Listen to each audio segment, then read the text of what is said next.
Well,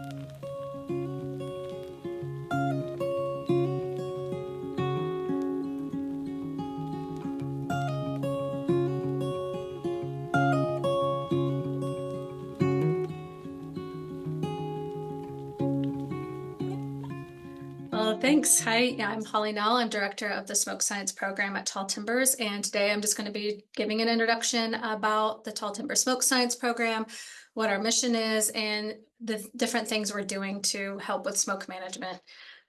So just overall, the program mission is really focused on prescribed smoke and air quality. We are focused on smoke management and policy, in addition to some smoke research. But right now, what I'm just going to talk about today is very much practical smoke management aspects and air quality that we're doing. And we want to collaborate with land managers, state and federal agencies on these air quality issues and regulations. So just to give a brief overview, most people here I know are familiar with PM 2.5, or particulate matter that's 2.5 microns or less in diameter, and the current regulation that's coming down. So for years, the EPA, or the Environmental Protection Agency, they had the annual average of PM 2.5 set at 12 micrograms per meter cubed. And this figure right here shows the average across multiple sites, 85 sites in the Southeast US, these EPA monitoring sites. And as you could see, most recently, especially over the last 10 years or so, we've been well below that 12 microgram per meter cubed, which was the previous standard, and that's shown by the black line.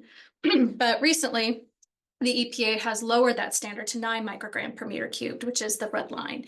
And there's been concern that now we're much closer to what the annual average is in the Southeast overall, and that this would really put an extra burden on areas with prescribed fire. And that it might actually curtail the use of prescribed fire in certain areas. So that became a concern with this new regulation. Now, the EPA, however, they do have something called exceptional events that you can file, which is basically like, hey, it's not our fault that we're above 9 micrograms. We had all this Canadian wildfire smoke, for example, could be an exceptional event. And they say you can do the same for prescribed fire. But one of the issues that Deanna is actually going to talk about is that it's really burdensome. It requires a lot of documentation, and it's not as easy to say, for example, wildfire smoke. And it puts a lot of burden on these state offices to come up with these exceptional events. But we all know that there is a need for prescribed fire. It's even written into several of these documents for the NAAQS, or the National Ambient Air Quality Standard, and the EPA recognizes that there's a need for it, but we also have a need for clean air. And we really need to find a balance between the two, but how can we do that? So that's exactly one of the areas, that's one of the reasons why the smoke program was formed here at Tall Timbers, was how can we help in this space by keeping the balance between the two? So I'm briefly going to talk about legislation and where does it stand right now, because that rule, bumping it down from 12 micrograms per meter cubed to 9 micrograms, was actually made in the previous administration. But the current administration has started to roll back some of these rules that happened previously. As of earlier in the month, the EPA proposed the repeal of regulations on power plants, but they did not make any mention in the June 10th press release about if they're going to roll back the PM 2.5 annual average. So while they're easing the regulation on power plants, there was no mention on easing the total PM 2.5 average, which might put a temporary squeeze and make prescribed fire even more difficult to manage if power plants are able to not be as regulated and they could pollute more, but that annual average stays the same. One of the things that might get caught is prescribed fire. But the PM 2.5 deregulation or rolling back for the NAAQS was mentioned in this 31 deregulatory actions that was announced on March 12th. So it seems to be coming. And there was also the same day, back on March 12th, a new rule for exceptional events, specifically mentioning prescribed fire to make it easier. So it seems that this might be forthcoming. And the talk on the Hill, we have lobbyists up there as part of Tall Timbers. They say that these rollbacks are likely coming. There is very much talk of rolling that back to 12, to the first Trump administration values, and that new exceptional events are coming. They just haven't happened yet. But one of the things that will also happen around the same time is that there's going to be legal challenges to these, because there are several environmental groups that do not want to see these rolled back. And what happens when it gets tied up with court is still kind of remains to be seen. Some of the other things Tall Timbers is doing is that we've been involved in several bills involving prescribed fire. One of them is the revised and resubmitted version of the National Prescribed Fire Act that's currently happening. It's supposed to expand explicitly to the Southeast United States, just not the Western United States, amongst some other language changes. And another one is that Tall Timbers has been key with working on Senate and Environment and Public Works Committee leadership on a new bill that would exempt PM 2.5 from the Clean Air Act, kind of like it does wildfire.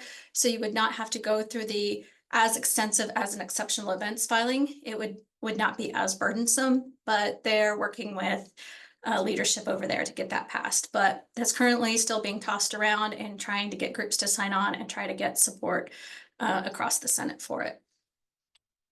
So this is ideal because it would become something permanent, and it wouldn't be something that can change like every 3 years or with new leadership or changes.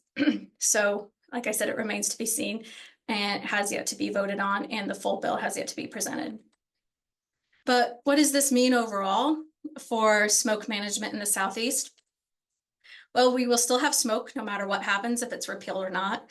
There's still this need for clean air, and everybody that practices fire, we're still responsible for our smoke.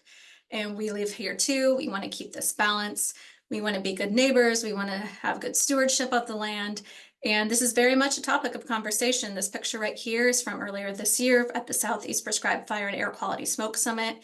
We had Tall Timbers, we had state agencies all across the Southeast, and the forestry agencies and the air quality agencies, and we all came together to talk. And what are we hearing? What pressures have we received? And how can we balance this need for clean air and still have prescribed fire? And one of the things we talked about was this Albany, Georgia smoke issue and what's going on up there. So what exactly is it? Well, with that new rule that's being lowered, that annual average from 12 to 9, there was a concern that there's so much prescribed fire smoke that happens in this Albany, Georgia area between March and kind of late April, early May of every year, because of all the conservation easements and especially the private hunting properties that are up there. You also have the Jones Center that's up there. So there's just a lot of burning that happens this time of year in management for quail. So working with the Georgia Forestry Commission and the Albany Quail Project, which is part of Tall Timbers, came up with this Albany Pilot 2.0, which basically we're trying to see, we know that we're really close to that annual average of 9 micrograms per meter cubed, but is there a way that we can manage smoke ourselves where we're not going to need overly burdensome exceptional events, or we're not going to get federal regulation, which happens if you're not able to get below that annual average. So we came up with a set of rules that's based off the transport wind, speed, and direction. So shown here on this map. And for example, if it's coming out of the southwest, looking at areas that are 30 degrees on either side of the transport wind direction, we came up with a set of rules. So basically, if you're in that blue high wedge, any fire you're going to light during that day is going to carry into the Albany Population Center, is going to carry over the town. But how can we kind of spread out the smoke and manage it better so that sensor and that area is not hit over and over with smoke? So if you're within that cone, that blue pie wedge, you're going to have a tiered system. They're going to look at what is the transport wind direction, what is the previous day's PM 2.5 average, what's the smoke dispersion, and depending on the values you have, you may not even be able to burn that day. Or maybe if the transport winds are high and smoke dispersion's high, you can burn up to 100 acres or 250 acres. It really depends on how fast that smoke can lift up and out. And if you're outside that area, but within this red circle, so still within 30 miles, you're going to have still some additional tiers you have to go through to get a permit, but it's not going to be as stringent. And again, the whole idea behind this is, can we manage the smoke? Can we spread it out on days where there's more favorable transport wind directions that carry it away from the populated areas and keep the airshed clean for most of the people? One of the questions that frequently come up is, if we do this, how is it going to affect burning? And for example, I ran this for one of the most hit areas, kind of the Southwest during that time of year where burning's happening. A lot of the transport wind directions are coming from the South or the Southeast. This is looking at 2023 meteorology data. So if we took the data from 2023 and put those cone criteria or that tiered criteria for getting permits on top of it, how many days would this be impacted? So there's 89 burning days. And right off the bat, there were 22 days that just weren't good. And that's usually cold front came through. So it was raining anyway, nobody in the region was burning. But based off the previous criteria, there was only one day where burning would not have been allowed at all. And that was due to low dispersion and low transport wind speeds. So chances are you wouldn't have burned up that day anyway, because it would be a poor burn day. But then overall, 61% of the days or 54 days were not impacted and you had unrestricted burning. So the idea is, again, to spread smoke out, but not be overly burdensome to one area. So some of the other things we're working on is how can you tell where your smoke is going? What can you use? So we're using some tools for smoke management. One, and this is a really long website, but you can reach out to me or Shan, and she can get you in contact with me and I could share this with you. This is a free website and it just maps smoking conditions or smoke conditions across the United States, but focused on the Southeast. So you could select a state, you could see from the hazard mapping system where smoke currently is, overlay it with EPA sensors. This is showing the air quality index. There's different layers you could toggle on and off, and it also has a forecast function. So for example, this is the surface. This was taken a couple of weeks ago. You can kind of see where the air is, where the smoke is from those Canadian wildfires. You can tell by these arrows are surface winds where the smoke's kind of moving to. And like I said, it can forecast. So this kind of gives you a broad picture view of where smoke's currently, is it going to hit, oh, this it's looking pretty bad this time of the week. Maybe I need to burn now. Maybe I need to burn next week when this passes, because I don't want to continue to add PM to an already impacted airshed. Another thing that I'm working on is the prescribed burn planner, and this has been taken over by Tall Timbers. It was originally from the Southern Group of State Foresters, but I will say that we are upgrading this, and the version 2 is supposed to come out later this year, hopefully August, maybe September, but it's going to have updates. So for those of you that have used it before, one of the things you might have noticed was that the meteorology wasn't the best, and we've heard you, we understand why. We're updating the meteorology. So if you have used it right now and you don't like it, that's going to change. But right now you can log in. It says it's restricted to the Southeast and you have to get permission, but none of that's true. It's open to everybody now.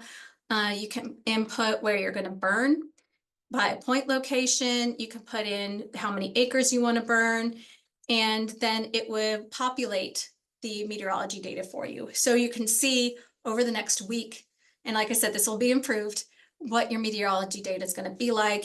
Then you can enter in your favorite criteria. You have a temperature range you like to burn in. You know your transport wind directions. For example, in this one, you know if the transport winds are coming from the south, that it's going to blow into an area you don't want it to blow into. So you put bounds on that, and then it will actually show you using this percentage and color coding what burn days are going to be ideal. So this can help you kind of plan what you want to do. Now, one of the things we're also updating in addition to the meteorology is we're adding in a simple smoke model. So this is just an artist rendering of it. It's going to look different, but you're going to also have a smoke plume that you'll be able to see every day, and you'll be able to see smoke sensitive areas. So in addition to the meteorology, you can now have a better idea of where your smoke's going to go. So this is just some other things we're planning. You'll be able to track completed burns, and for the first time, you'll be able to put notes in it. So for maybe the private land burner that doesn't have ARC, for example, at their disposal, you can save the meteorology conditions. You could say, hey, my burn was patchy, burn this way. And then that way, in a couple of years, when you go to burn it again, you could see these notes. And one of the other things I want to briefly mention is some of the conferences we're involved in. And why I mentioned this, the International Smoke Symposium is part of the International Association of Wildfire. It's actually being hosted if there is an in-person component, it's going to be hosted at Tall Timbers in our new conference center. And that's going to be the end of March next year.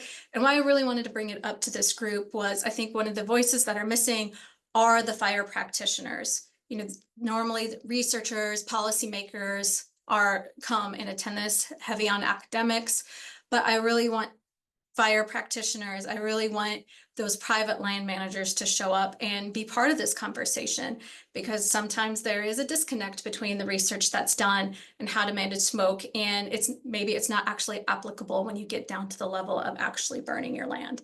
So I want to invite everyone to be on the lookout for that and come. And we're going to work on having panels available where you can actually talk about your experiences and actually talk to some of these scientists that are doing some of the research. And so with that, here's my contact information. And if you have any questions, please contact me or get in contact with Shan or anybody else, and they can get you in contact with me. So thank you.